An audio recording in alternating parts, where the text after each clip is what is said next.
में भजन नहीं कर पाया। देखो महाराज मनु इसलिए रो रहे हैं कि मैंने जीवन में भजन नहीं किया, और आज लोग इसलिए रो रहे हैं कि मैंने भोजन नहीं किया। क्यों भाई? भजन के लिए कोई नहीं रोता, सब भोजन के लिए रो रहे हैं। और याद रखना,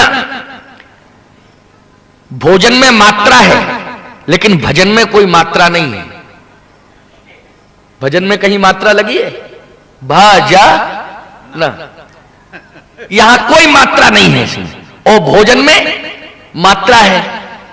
तो आप भोजन में मात्रा का ध्यान रखें और भजन में मात्रा का ध्यान ना रखें, क्योंकि इसमें मात्रा है ही नहीं। तो कहा मैंने भजन नहीं कर पाया। शत्रुपा जी ने कहा तो भजन कर लीजिए। कहा पहले बेटे को बुलाओ और बेटे को ये राजपाट दे दें, इसके बाद भजन करें। तो जब बेटे को बुलाया गया तो बेटा भी कैसा होना चाहिए? देखो पुत्र कैसा होना चाहिए, आज की श्री राम कथा से यह समझ लीजिए। पुत्र कैसा होना चाहिए? जैसे ही मनु जी ने अपने पुत्र को बुलाया तो पुत्र ने हाथ जोड़ करके कहा पिताजी आज्ञा करें। महाराज मनु ने कहा कि मैं तुम्हें राजा बनाना चाहता हूं।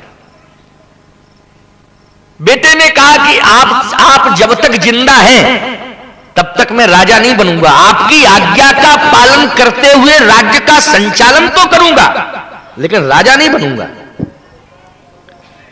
महाराज मनु ने कहा कि मैं राज्य दूंगा, बेटे ने कहा मैं लूंगा नहीं। मनु जी कहते मैं दूंगा, बेटा कहता मैं लूंगा नहीं। वो आज का बेटा जबरदस्ती मालिक बनना चाहता है। बोलो बनना चाहता है कि नहीं? हमारे यहां एक नियम है कि पिता के मरने के बाद कपाल क्रिया का विधान है। यहां इस होता होगा उड़ीसा में कपाल क्रिया का विधान है। और वह कपाल क्रिया कौन करता है? पुत्र। लेकिन ईमानदारी के साथ आप बताएं, अखबारों में आप रोज पढ़ते हैं, वैसे नियम यह है कि पिता के मरने के बाद पुत्र पिता की कपाल क्रिया को करता है। आज का पुत्र जिंदगी में पिता की कपाल क्रिया करने लगता है। बोलो जिंदा में कर रहा है कि नहीं? केवल धन के पीछे, स्वार्थ के पीछे, लालच के पीछे।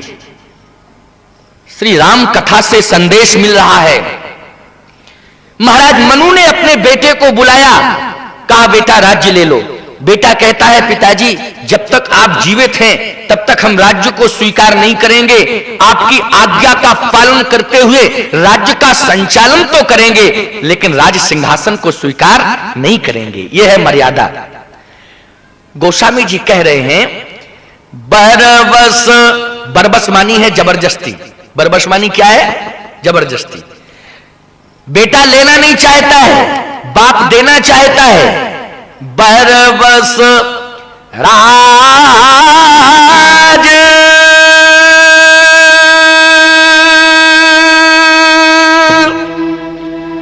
सुतहि नृप दीना तो नारी समेत गवन बन कीना। नारी समेत गवन मन कीना। जबरदस्ती पुत्र को राज्य दिया, राजा बनाया। शत्रुपा से यह कहा नहीं था कि आप मेरे साथ चले, लेकिन नारी समेत गवन वन कीना, अपने आप ही शत्रुपा अनुगामिनी बनके चलने लगी। पत्नी का धर्म कहता है कि वह सदा पति के पीछे चले और उस परिवार का हालचाल मत पूछा करो। जहां पति आगे चल रहा हो उसके पीछे पत्नी चल रही हो, उससे ये मत पूछो कि कैसा तुम्हारा हाल है। अरे जिसकी चाल अच्छी है उसका हाल अच्छा होगा। क्यों भाई? जिसका चाल अच्छा है उसका हाल अच्छा होगा, क्योंकि पति आगे चल रहा है और पत्नी पीछे चल रही है।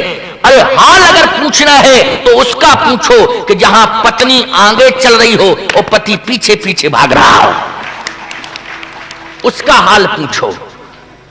चाल से हाल पूछना चाहिए, हाल से चाल नहीं पूछना चाहिए।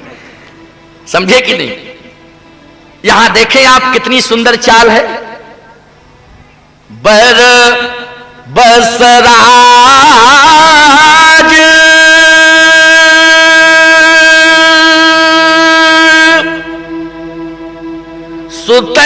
सुतहीन पुदीना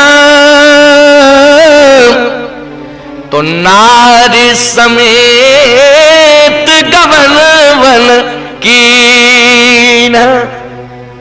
पत्नी के सहित चल रहे हैं महाराज मनु और नैमिष तीर्थ में पहुंच गए। यह है परंपरा। भगवान श्री राम के जन्म का यही क्रम है, यह जन्म का हेतु है। जैसे नैमिषारण्य तीर्थ में पहुंचे तो तपस्या करने लगे। अब एक समझौता हुआ, देखो पति पत्नी में क्या समझौता हुआ, बड़ी विचित्र बात है। महाराज मनु ने कहा देखो मैं तुम्हें मजबूर नहीं करना चाहता हूं, नहीं तुम्हारी भक्ति और तुम्हारी श्रद्धा का मैं अंत कर दूं, ऐसा मैं नहीं चाहता हूं। अपनी इच्छा से तुम जो भक्ति करना चाहो करो, स्वतंत्र हो, हम प्रतिबंधित नहीं करेंगे। महाराज मनु ने कहा लेकिन देवी शत्रुपा इस बात का ध्यान रखना, मैं तपस्या करूंगा, लेकिन मैं तपस्या तो करूंगा लेकिन खड़े होकर के तपस्या करूंगा, बैठ करके नहीं करूंगा। और तेरी इच्छा जैसी हो तू बैठ करके कर।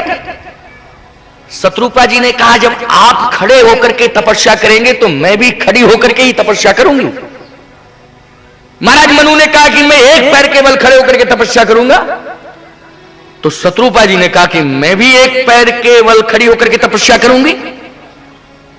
तुलसीदास जी से पूछा क्या दोनों ने एक ही पैर केवल खड़े होकर के तपस्या किया? हाँ, ठाड़े रहे एक पद दो, दोनों एक ही पैर पर खड़े हो गए। महाराज मनु ने कहा कि अच्छा एक बात समझना शत्रुपा, मैं भोजन नहीं करूंगा। शत्रुपा जी ने कहा तो मैं भी भोजन नहीं करूंगी। महाराज मनु ने कहा मैं फलाहार करूंगा। शत्रुपा जी ने कहा मैं ज्यादा तो कुछ नहीं कह सकती हूं, अगर आप भोजन नहीं करेंगे तो मैं भी भोजन नहीं करूंगी। यदि आप फलाहार करेंगे तो आप जब फलाहार करेंगे तो आपके फलाहार का शेष उच्छिष्ट जो बच जाएगा बाद में प्रसाद के रूप में मैं उसे स्वीकार कर लिया करूंगा, मैं पूर्ण फलाहार भी नहीं करूंगा। इसलिए गोस्वामी जी लिख रहे हैं कि कह रही आहार साग फल कंदा और सुन रही ब्रह्म सच्चिदानंदा। ब्रह्म सच्चिदानंद का स्मरण कर रहे हैं। श्री राम को प्राप्त करने के लिए परिवार में प्रेम की आवश्यकता है। यानी पत्नी अगर पति के अनुकूल चलती है तो निश्चित उसकी गोद में श्री राम प्रकट होंगे, लेकिन अनुकूल होना चाहिए। आज अनुकूलताएं ही तो नहीं बन पा रही हैं जी, यही विरोधाभास की स्थिति पनपती जा रही है, अनुकूलताएं नहीं बन रही हैं। पत्नी पति को नहीं देखना चाहती है, पति पत्नी को नहीं देखना चाहता है, दोनों एक दूसरे से प्रेम संबंध स्थापित नहीं करना चाहते हैं। एक वैमनुष्य का संबंध बना हुआ है, एक क्रोध का संबंध बना हुआ है, एक विरोधाभास का संबंध बना हुआ है। अच्छा, कभी कभी तो ऐसी स्थितियां समझ में आ जाती हैं। बड़ी विचित्र बात मैं आपको बताऊं, एक बार पति पत्नी में बड़ा विरोध हुआ और उस विरोध यहां तक हुआ कि मेरे तक पहुंच गया, मेरे पास आया। तो कहा महाराज जी आप मेरी पत्नी को समझा दीजिए, नहीं तो मैं आपके चरणों में आत्महत्या कर लूंगा। अरे मैंने कहा तू ऑन स्पॉट पर मेरे चरणों में मरेगा तो तू तो जाएगा घर और मैं जाऊंगा सेंट्रल जेल। तो ये क्यों कहता है कि मैं आत्महत्या कर लूंगा? कहे आप समझा दीजिए। मैंने कहा कितने साल से तू पत्नी के साथ रह रहा है? उसने कहा कि मुझे हो गया 22 वर्ष। मैंने कहा तू 22 वर्ष में अपनी पत्नी को नहीं समझा पाया, मैं 2 घंटे में क्या समझाऊंगा? कहे नहीं आप संत हैं, आपकी बात का प्रभाव पड़ेगा। तो मैंने पत्नी को बुलाया, समझाया। पति से प्रेम किया करो, उपासनात्मक प्रेम होना चाहिए पति से, और प्रेम से रहा करो। कहे स्वामी जी प्रेम से तो हम रहें, लेकिन जो मेरी इच्छा है उस इच्छा में इनकी इच्छा मिलती है नहीं। ये अपनी इच्छा अलग से प्रकट किए हुए, अपनी इच्छा अलग से माने हुए हैं। हमने कहा तेरी इच्छा क्या है? कहे स्वामी जी हमारी इच्छा ये है, हम आज कई वर्षों से प्रयासरत हैं कि हम अपने पुत्र को डॉक्टर बनाएं। वो ये कहते हैं कि नहीं हम तो मास्टर बनाएंगे, तो ये कहते हैं मास्टर बनाएंगे पुत्र को, मैं कहती हूं डॉक्टर बनाएंगे। अब समस्या ये है कि आप कह दीजिए कि ये भी स्वीकार कर ले हमारी शर्त को कि बेटे को डॉक्टर बनाना है। मैंने कहा कि बेटा कितने वर्ष का है? कहे अभी तो पैदा ही नहीं हुआ है। हमने कहा दोनों बेवकूफ हो। इस प्रकार से वह मनुष्य फैला हुआ है, अकारण का विद्वेष चल रहा है। महाराज मनु और शत्रुपा से शिक्षा लो। आज के राम कथा का यही तात्पर्य है कि पति पत्नी में प्रेम होना चाहिए। गोस्वामी जी कह रहे हैं कि आज दोनों प्रेम से तपस्या कर रहे हैं, और प्रेम की पराकाष्ठा क्या हुई समझना। भगवान शिव के मंदिर में तुम्हें जाना पड़ता है, अनंत वर्षों तक तपस्या करनी पड़ती है, तब भगवान शिव का दर्शन होता है, भगवान विष्णु का दर्शन होता है। लेकिन यहां प्रीति की पराकाष्ठा जब पति पत्नी दोनों ने प्रेम से भगवान का स्मरण किया, ब्रह्म का चिंतन किया, तो याद रखना अभी ब्रह्म तो नहीं आया लेकिन ब्रह्मा आ गए। क्यों भाई ब्रह्मा आए कि नहीं? करही आहार शाक फल कंदा और सुमिरहि ब्रह्म सच्चिदानंदा। विधि हरि हर तप देख अपारा मनुष्य में पयाए बहु बारा। एक बारा नहीं, दो बारा नहीं, बहुबारा। बहुबारा का अर्थ होता है कि अनेक बार आए। आपके पास तो एक बार भी नहीं आ रहे, यहां तो अनेक बार आए, और आए ही नहीं कह मांग ही बर बहु, मांगहु बर बहु भांति लुभाए, लेकिन परम धीर नहीं चलत चलाए। ब्रह्मा जी पहुंचे और ब्रह्मा जी ने कहा मैं ब्रह्मलोक से आया हूं, मनु क्या चाहिए? जो मांगो सो मिलेगा। महाराज मनु ने कहा मुझे ब्रह्मा से कुछ नहीं चाहिए। ब्रह्मा जी लौटने लगे तो भगवान शंकर आए, रास्ते में भगवान शंकर मिल गए। भगवान शंकर ने कहा ब्रह्मा जी कहां गए हुए थे? कहा नैमिषारण्य तीर्थ गए थे। कहे नैमिषारण्य तीर्थ में दर्शन करने गए थे कि और किसी के लिए गए थे? कहे कि एक भक्त बैठा है तपस्या कर रहा है, उसको वरदान देने के लिए गया था, लेकिन 2 घंटे खड़ा रहा, उसने देखा ही नहीं। तो मुस्कुरा करके भगवान शंकर ने कहा कि गए क्यों थे? कहे आप कहां जा रहे हैं?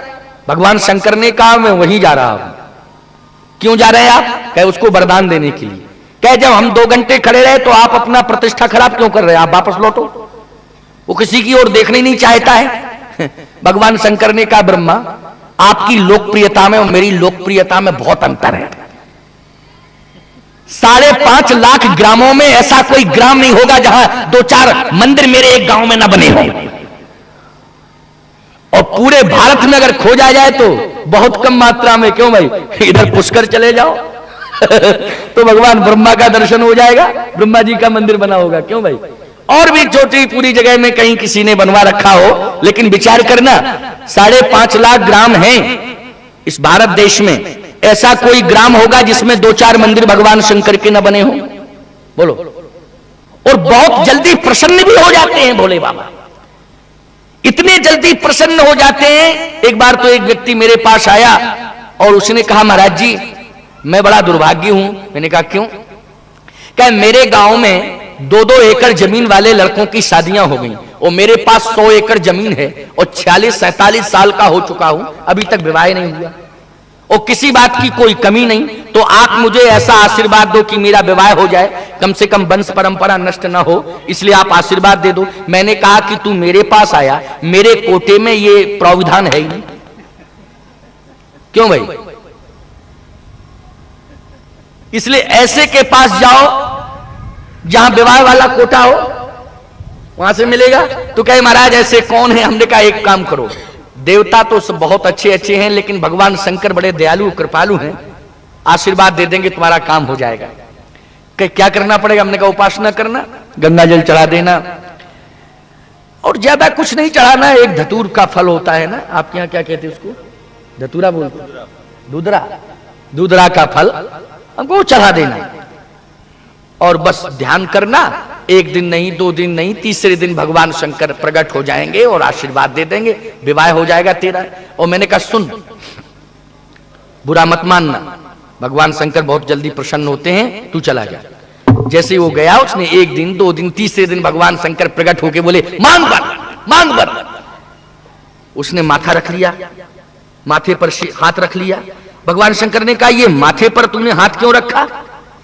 उसने कहा बस अब मेरा दिमाग खराब हो गया आपकी बात सुन के। कहा क्यों? कहे आप भी आए तो कह रहे मांग बर, मांग बर, मांग बर। अरे बर तो मैं स्वयं हूं, मुझे तो बधू चाहिए।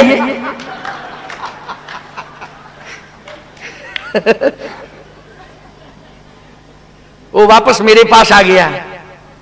जैसे मेरे पास आया, कहे महाराज जी भगवान शंकर ने भी बर की बात कही, इसलिए अब लगता है कि मेरा विवाह नहीं होगा, मैं बरई बना रहा हूं, ऐसा ही बना रहूंगा, बरई, विवाह नहीं होना है। मैंने कहा सुन, जमीन जायदाद प्रॉपर्टी से विवाह नहीं होते, यह भी एक संयोग होता है और यह ब्रह्मा के यहां से विधान होता है, इसलिए परेशान मत हो और ऐसा मत सोच कि 2 एकड़ वाले का विवाह हो गया, मेरे पास 100 एकड़ जमीन है। मैंने कहा जो देश का प्रधानमंत्री बना रहा अटल बिहारी, वो 78 साल का हो गया, अभी तक उसका विवाह नहीं हो पाया।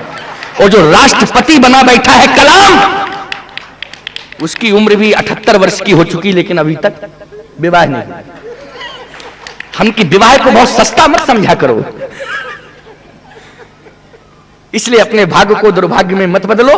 अब तेरा विवाह नहीं हुआ है तो आ मेरे पास आ जा, मैं तुझे अखाड़े में भर्ती कर लूं अपनी। तो कहने का तात्पर्य मेरा यह है कि प्रेम होना चाहिए, पति पत्नी में प्रेम होना चाहिए। आज महाराज मनु के पास ब्रह्मा पहुंचे, भगवान शंकर पहुंचे, विष्णु भगवान भी पहुंचे, लेकिन ये तीनों पहुंचे, अंत में स्थिति क्या बनी? मांगहु बर बहु भात लुभाए, लेकिन परम धीर नहीं चलत चलाए। स्थिति क्या हो गई? अस्थि मात्र हो गए उस शरीरा, तदपि मनाब मन ही नहीं पीड़ा। अस्थि मात्र शरीर हो गया, लेकिन हृदय में पीड़ा नहीं है। यदि व्यक्ति के शरीर का 2 किलो वजन कम हो जाता है तो पूरे गांव में रोता है, क्या करूं, जाने क्यों वजन कम हो गया, मैं बहुत परेशान हूं, बड़ी पीड़ा होती है। लेकिन अस्थि पंजर शरीर हो गया, लेकिन पीड़ा नहीं है। अच्छा भाई पीड़ा नहीं है, तो जब भगवान विष्णु आए थे तो शत्रुपा जी ने कहा ये तो भगवान है, इनसे मांग लीजिए। महाराज मनु ने कहा देखो मैंने कहा था ना कि तुम मेरे साथ तपस्विनी बनकर के तो रहोगी, लेकिन बीच में बोलोगी नहीं। और तुम्हारे जीवन में लोभ आ गया कि नहीं आ गया? मन में लोभ आ गया कि मांग लो। मांगना ये क्या है? ये लोभ की प्रवृत्ति है कि नहीं? क्यों भाई, मांगना क्या है? लेकिन एक बात समझना, ऐसा मत समझना कि स्वामी सत्यप्रज्ञानंद जी सरस्वती को यज्ञ के सहयोग के लिए भक्त दे रहे हैं तो आप समझो ये मांग रहे हैं, अपने लिए थोड़ी मांग रहे हैं। पंडित मदन मोहन मालवीय ने हिंदू विश्वविद्यालय का निर्माण कराया और पूरे देश से मांगा था, लेकिन अपने लिए मांगा था। विश्वामित्र जी ने चक्रवर्ती सम्राट राजा दशरथ के दरबार में राम लक्ष्मण को मांगा था, अपने लिए मांगा था। हमारे संत कहते हैं कि मर जाऊं मांगू नहीं अपने तन के काज, लेकिन परमारथ के काज में मोहिन आवत लाज। परमार्थ के लिए मांगने में मुझे कोई लज्जा नहीं, इसलिए परमार्थ के लिए मांगना ये मांग नहीं होती है, भिखारियों की मांग नहीं है, ये सदविचारियों की मांग है। आज मांगा नहीं, देने वाला अपने आप दे रहा है। कौन? मांग मांग बर भई नभ बानी, परम गंभीर कृपामृत सानी। देखो, ब्रह्मा विष्णु महेश इन तीनों की वाणी से पृथक ब्रह्म की वाणी।